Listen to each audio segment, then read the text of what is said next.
ಅನಂತಕೋಟಿ ಬ್ರಹ್ಮಾಂಡ ನಾಯಕ ರಾಜಾದಿರಾಜ ಯೋಗಿರಾಜ ಪರಬ್ರಹ್ಮ ಶ್ರೀ ಸಚ್ಚಿದಾನಂದ ಸದ್ಗುರು ಸಾಯಿನಾಥ್ ಮಹಾರಾಜ್ ಕಿ ಜೈ. ಸಾಯಿರಾಮ್ ಸಾಯಿರಾಮ್ ಸಾಯಿರಾಮ್ ಸಾಯಿರಾಮ್. ಇವತ್ತು ಗುರುವಾರ ತಾರೀಕು 21. ಬಹಳ ಖುಷಿಯಾಗತ್ತೆ. ಪ್ರಾತಃ ಕಾಲ ಎದ್ದ ತಕ್ಷಣ ನಮ್ಮ ಹೃದಯದಲ್ಲಿ ಮೂಡಿ ಬರೋದು ಪರಮ ಪೂಜ್ಯ ಸಾಯಿ ಬಾಬಾ, ಗುರು ರಾಘವೇಂದ್ರ, ಗುರುದತ್ತಾತ್ರೇಯ, ಸತ್ಯಸಾಯಿ ಬಾಬಾ, ನಮ್ಮ ಆರಾಧ್ಯ, ನಾವು ಪಾಲಿಸುವಂಥ, ಸಾಧನೆ ಮಾಡುವಂಥ ನಮ್ಮ ಗುರುಗಳು ನಮಗೆ ಹೃದಯ ಮಂದಿರದಲ್ಲಿ ಗೋಚರರಾಗ್ತಾರೆ. ಇವತ್ತು ಸಹ ಪ್ರತಿ ಗುರುವಾರದಂತೆ ಸಾಯಿ ವಿಚಾರಗಳನ್ನು ಸಂಕ್ಷಿಪ್ತವಾಗಿ ನಿಮಗೆ ಎದುರಿಗೆ ಇಡಲಿಕ್ಕೆ ಇಷ್ಟಪಡ್ತಾ ಇದ್ದೇನೆ. ಬಾಬಾ ಅವರ ಸ್ಮರಣೆ ಮಾಡ್ತಾ ನಾವು ಕೇವಲ ಸೇವಕರು. ಏನು ವಿಚಾರ ಇದ್ದರೂ ಸಹ ಅದು ಬಾಬಾರ ವಿಚಾರ, ನಮ್ಮದಲ್ಲ. ಹಾಗಾಗಿ ಮತ್ತೊಮ್ಮೆ ಬಾಬಾರವರ ಚರಣದಲ್ಲಿ ಪ್ರಾರ್ಥನೆ ಮಾಡ್ತೇನೆ. ಸಾಯಿ ಭಕ್ತರಲ್ಲಿ ಮತ್ತು ಭಕ್ತರಲ್ಲಿ ಕೆಲವರು ಗೊಂದಲಗಳಿವೆ. ಕೆಲವರು ಶಿವನ ಆರಾಧಕರು, ಕೆಲವರು ಕೃಷ್ಣನ ಆರಾಧಕರು, ಕೆಲವರು ದುರ್ಗೆ ಆರಾಧಕರು. ಪ್ರಮುಖವಾಗಿ ಗಣಪತಿ ಎಲ್ಲ ವಿಘ್ನ ವಿನಾಶಗಳನ್ನು ನಿವಾರಣೆ ಮಾಡುವ ಆತ ಪರಮೋಚ್ಚ ಮಹಾಗಣಪತಿ, ನಮ್ಮ ಪೂಜನೀಯಾದಂಥ ಶ್ರೀ ಮಹಾಗಣಪತಿ. ಹೀಗಿರುವಾಗ ಕೆಲವೊಂದು ಸಾಯಿ ಭಕ್ತರಲ್ಲಿ ಅಥವಾ ಭಕ್ತರಲ್ಲಿ ಪ್ರಶ್ನೆ ಉದ್ಭವ ಆಗುತ್ತೆ. ಕೆಲವರದು ಪ್ರತಿ ಸಮಾಜದಲ್ಲಿ, ಕೆಲವರ ಕುಟುಂಬದಲ್ಲಿ ಕುಲದೇವರು ಅಂತ ಇರ್ತಾರೆ. ಕುಲದೇವರ ಆರಾಧನೆ ಪ್ರಥಮ, ತಂದೆ ತಾಯಿ ಪ್ರಥಮ ದೇವರು, ಹಾಗೆ ಕುಲದೇವರು ನಂತರದ ದೇವರು, ಕಡೆಗೆ ಆರಾಧ್ಯ ದೇವರು. ಇದು ನಾವು ತಿಳ್ಕೊಂಡಿದ್ದೇವೆ. ಕುಲದೇವರು ಆರಾಧ್ಯ ಇರುವಾಗ ಕುಲದೇವರ ಸ್ಮರಣೆ, ನಾಮಸ್ಮರಣೆ, ಪೂಜನೀಯ ಅದು ಮಾಡಲೇಬೇಕು. ಕೆಲವರದ್ದು ಆರಾಧ್ಯ ದೇವರಂತ ಇರ್ತಾರೆ. ಹೀಗಿರುವಾಗ ಆರಾಧ್ಯ ದೇವರು ಕುಲದೇವರಿಗಿಂತ ಕೆಲವರ ಮನಸ್ಸಿನಲ್ಲಿ ಬಹಳಷ್ಟು ಪೂಜನೀಯರಿರ್ತಾರೆ. ಕೆಲವರಿಗೆ ಒಲವು ಹೆಚ್ಚು. ಉದಾಹರಣೆಗೆ ಒಬ್ಬ ಶಿವಭಕ್ತ ಇದ್ದರೆ ಆತ ಕೃಷ್ಣನ ಹೆಚ್ಚು ಪೂಜೆ ಮಾಡ್ತಾನೆ, ಅಥವಾ ವಿಷ್ಣು ಆತನ ಕುಲದೇವರು ಇದ್ದರೆ ಆತ ಶಿವನನ್ನು ಹೆಚ್ಚು ಪೂಜೆ ಮಾಡ್ತಾನೆ. ಕೆಲವರು ದುರ್ಗೆಯನ್ನು ಹೆಚ್ಚು ಪೂಜೆ ಮಾಡ್ತಾನೆ. ಹೀಗಿರುವಾಗ ಭಕ್ತಾದಿಗಳಲ್ಲಿ ಗೊಂದಲಮಯವಾದಂಥ ಒಂದು ಭಾವನೆ, ನಾನು ಮಾಡ್ತಾ ಇರೋದು ಸರಿಯೇ ಎಂಬ ಒಂದು ಕಲ್ಪನೆ ಬರುತ್ತೆ. ಆ ಕಲ್ಪನೆಯು ಪ್ರಾರಂಭದಲ್ಲಿ ನನಗೂ ಬಂದಿತ್ತು. ಇದನ್ನು ನಿಮಗೆ ಹೇಳಲಿಕ್ಕೆ ಇಷ್ಟಪಡ್ತಾ ಇದ್ದೇನೆ. ವಿಚಾರಗಳು ಯಾವ ರೀತಿ ಅಂದರೆ,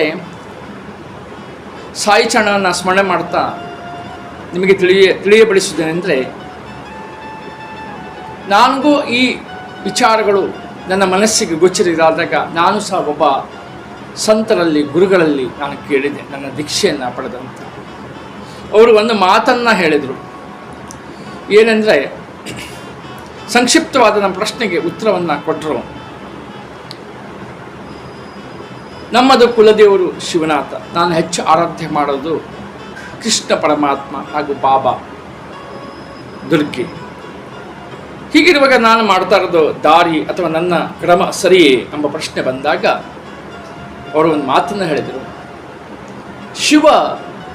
ಶಿವನಾಥ ಆತ ಸದಾ ನಾಮಸ್ಮರಣೆ ತಪಸ್ಸು ಮಾಡ್ತಾ ಇರೋದು ರಾಮನದ್ದು.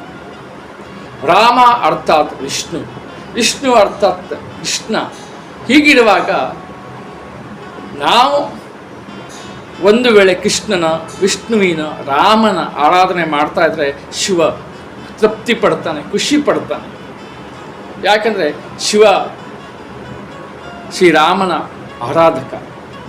ಹಾಗೆ ನಾವು ದುರ್ಗೆ ಆರಾಧನೆ ಮಾಡ್ತಾ ಇದ್ದರೆ ಶಿವ ಖುಷಿ ಪಡ್ತಾನೆ. ಯಾಕೆಂದರೆ ಶಿವನ ಪತ್ನಿ, ಶಿವನ ಅರ್ಧಾಂಗಿ, ಹಿಮವಂತನ ಪುತ್ರಿ ಪಾರ್ವತಿ.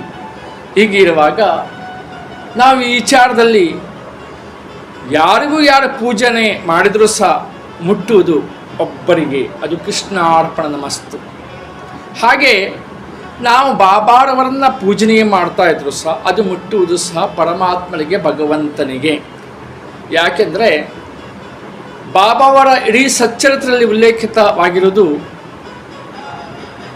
ಭಗವದ್ಗೀತೆ ಕೃಷ್ಣನ ವಿಚಾರ, ಭಕ್ತ ವಿಜಯದ ಬಗ್ಗೆ ಮಾತಾಡ್ತಾರೆ. ವಿಷ್ಣು ಸಹಸ್ರನಾಮ ಬಗ್ಗೆ ಉಲ್ಲೇಖಗಳು ಬರ್ತವೆ.